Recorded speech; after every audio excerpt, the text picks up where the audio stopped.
Ovo je ostatak dijelova koji nam je stigao da zamijenimo. Tu je set kvačila sa druk ležajem hidrauličnim. Ovdje dođe u setu, ali ne dođe u svim setovima, pa ga morate zasebno kupiti. Ali kažem, obavezno ga je zamijeniti kad se mijenja set kvačila. Tu su 3 filtera, filter zraka, filter kabinskog prostora, filter ulja, kanta ulja i rasladna tečnost. Ovdje nam još fale polumjeseci pakne za parkirnu kočnicu. To nam još nije stiglo, pa ćemo se prvo uhvatiti posla da zamijenimo ovo kvačilo. Idemo se baciti na posao. Prvo skidamo ove gore dijelove plastike, akumulator, kutiju filtera zraka da bi uopšte došli do mjenjača, pa vidjet ćemo kako će to sve ići.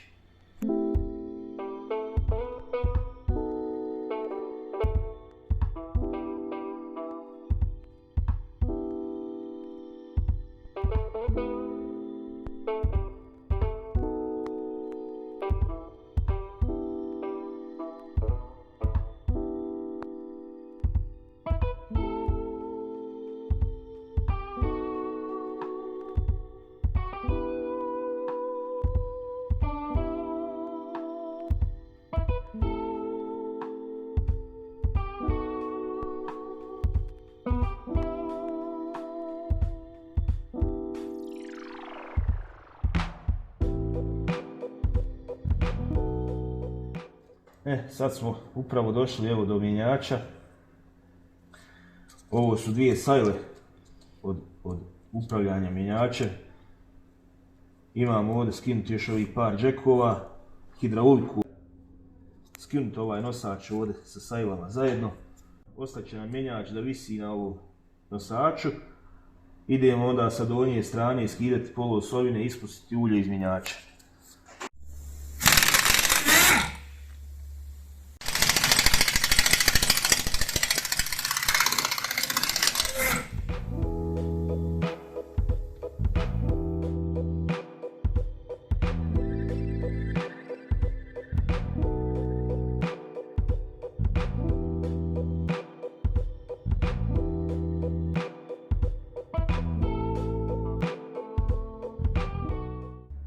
Ovo je crijevo od hidraulike, druk ležaja.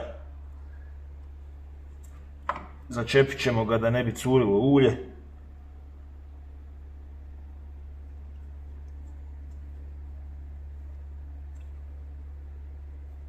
Tako.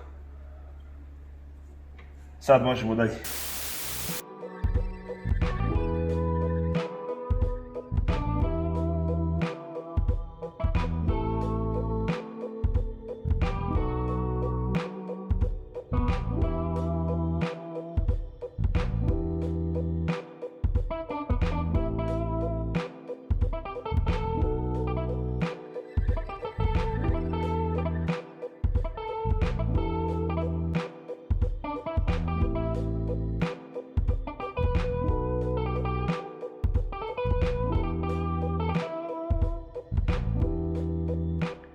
Sad je mjenjač već prilično oslobođen. Evo, pogledajte. Velika skula za ovako mal motor, 1600 kubika, pogledajte koliki je mjenjač. Kardan za zadnji pogon. Sljedeće je da izvadim ove poluosovine, a prije toga moram ispustiti ulje iz mjenjača.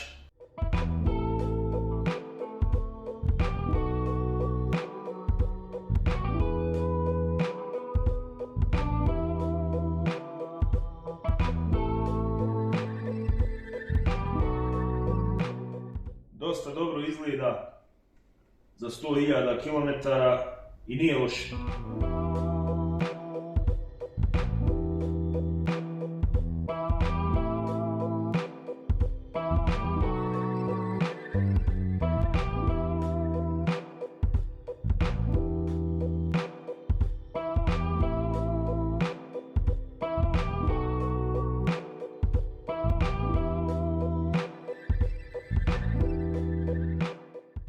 Desna poluosovina na ovom vozilu je iz dva dijela, pa ima ovdje ovaj međunosač koji mora da se demontira i tek onda se vadi cijela osovina.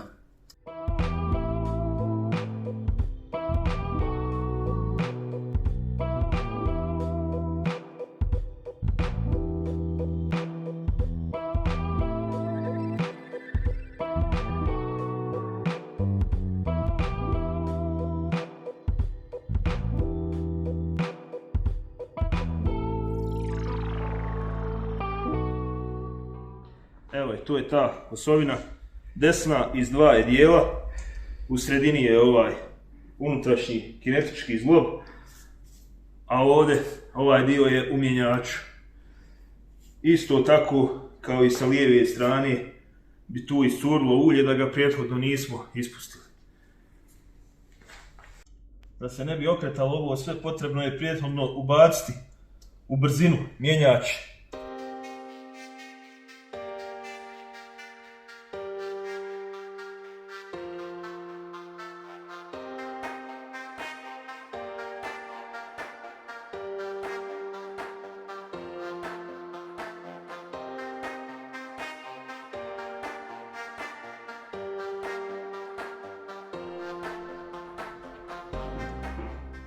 Mislim da sam sve odvojio. Odvrnuo sam evo i gornje šarafe na zvonu mjenjača. Dva što drže anlaser. Sljedeće ću popustiti samo ova 4 šarafa na nosaču, da mi je lakše sa donje strane onda to odvrnuti kad postavim dizalicu.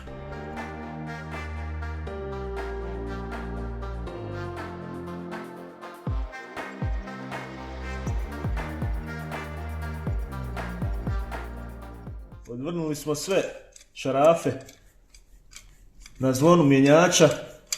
Trenutno se sve drži samo na ovom jednom, pa ćemo postaviti dizalicu.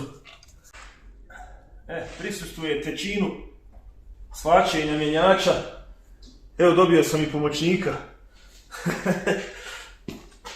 Povelik je mjenjač, težak je stvarno. Nije baš za jednog čovjeka. Evo, uspjeli smo odvojiti mjenjač od motora. Dobro je težak. Bilo bi možda lakše da se skinu ovaj reduktor za zadnju vuču. Ali evo, imam dovoljno prostora. Sasvim dovoljno da se zamijeni set kvačila.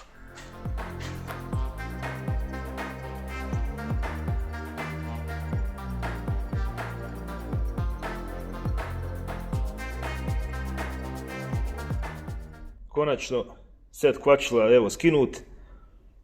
Tu je i novi.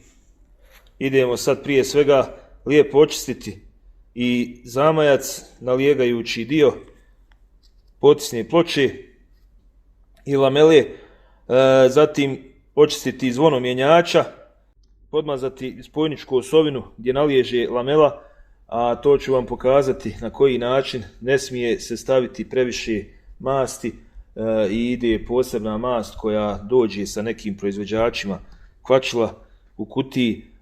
Pokazat ću vam na koji način se smije i treba podmazati spojnička osovina, a ne na način da se stavi previše masti. Ta mast onda centrifugalnom silom izlazi i dolazi do ovog dijela ferode koji je važan za prijenos obrtnog momenta motora na mjenjač. Evo, to je spojnička osovina, skinut drug ležaj hidraulični. Zamajac na ovom autu plutajući, u odličnom stanju, nećemo ga dirati. Evo, ja sam nabavio ovu jednu mast koja je došla da li u nekom saksovom setu ili lukovom, nisam siguran. Mislim da dođe u saksovom setu ovaka jedna, pa ću vam pokazati na koji način se ovo upotrebljava. Uzet ćemo ovako malo na prst i namazati spojničku osovinu sa svih strana. Zatim uzimam lamelu i obavezno navući lamelu na spojničku osovinu kako bi se višak ove masti formirao ovamo na poleđini osovine i zatim to dobro obrisati.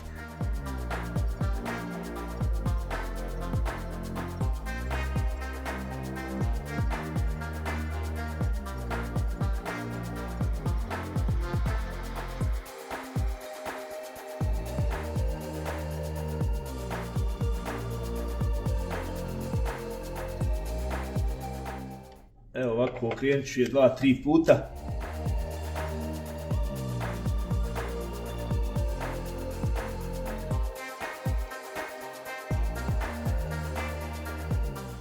Sada je još potrebno obrisati ovu mast koja se formirala na krajevima, kako ne bi došla do ferode i ne bi došlo do proklizavanja kvačila. Još jedna bitna stvar koju uradim prilikom montaže i kvačila, očistim obavezno ovu površinu potisne ploče. Od nekih proizvođača dođe namazana kao antikorozivna zaštita. To opet utiče na proklizavanje kvačila, pa je dobro brake cleanerom, alkoholom očistiti ovu površinu.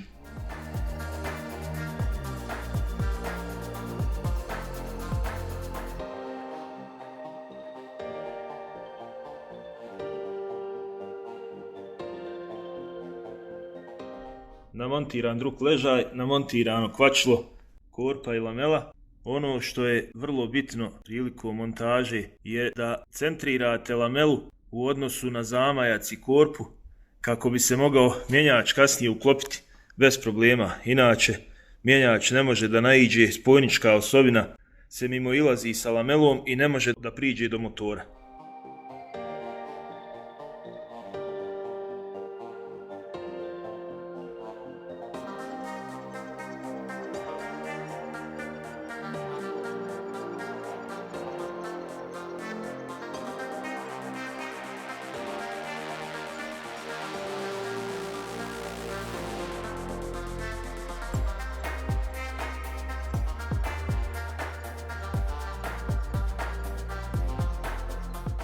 Evo, mjenjač je uklopio. Nismo se baš puno napatili ko što sam očekivao. Veliki ovaj mjenjač ipak, dobro je i težak, ali evo, sve je išlo prilično glatko. Vraćamo sad sve obrnutim redoslijedom nazad.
Osovine su namontirane, nosač, otprilike sve ovo dole što je trebalo sam vratio na svoje mjesto. Sad ću da vam objasnim proceduru sipanja ulja u mjenjač, pošto smo morali ispustiti ulje kad smo vadili poluosovine. Evo ga gore, to je čep koji se odvrne i tu se sipa ulje u mjenjač. Kako znate tačnu mjeru? Sipat ćemo ulje dok god ne procuri ulje nazad kroz ovaj čep vani, a zatim trebamo okrenuti mjenjač bar jedan krug da se pokvase zupčanici, pa će pasti nivo, pa je potrebno možda dosuti još malo ulja. Eto, to je otprilike procedura sipanja ulja u manuelni mjenjač.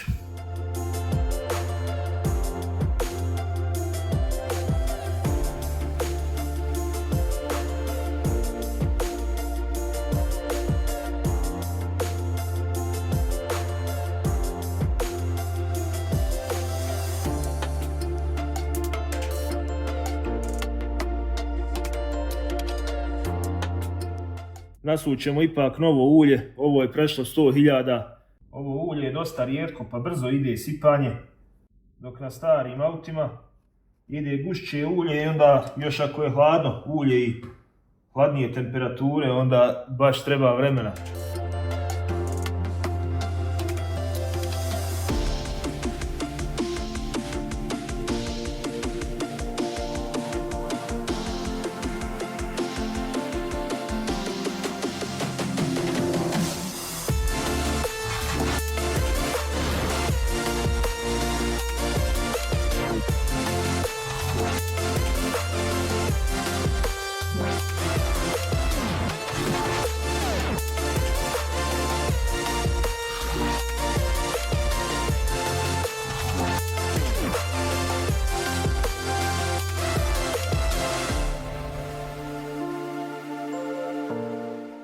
Završio sam evo i ovu etapu posla na kij. Kvačilo je završeno, gotovo. Sistem je ozračen. Da znate samo kako se lijepo pritišće kao na novom autu. U narednom videu idemo odraditi još ovo što je ostalo. Mali servis, ulje i filtere i kočnice koje nismo završili u prethodnom videu. Stigli su polumjeseci pakne za parkirnu kočnicu pa ćemo to u narednom videu sve sastaviti i završiti ovaj auto konačno. I vidimo se opet vrlo brzo.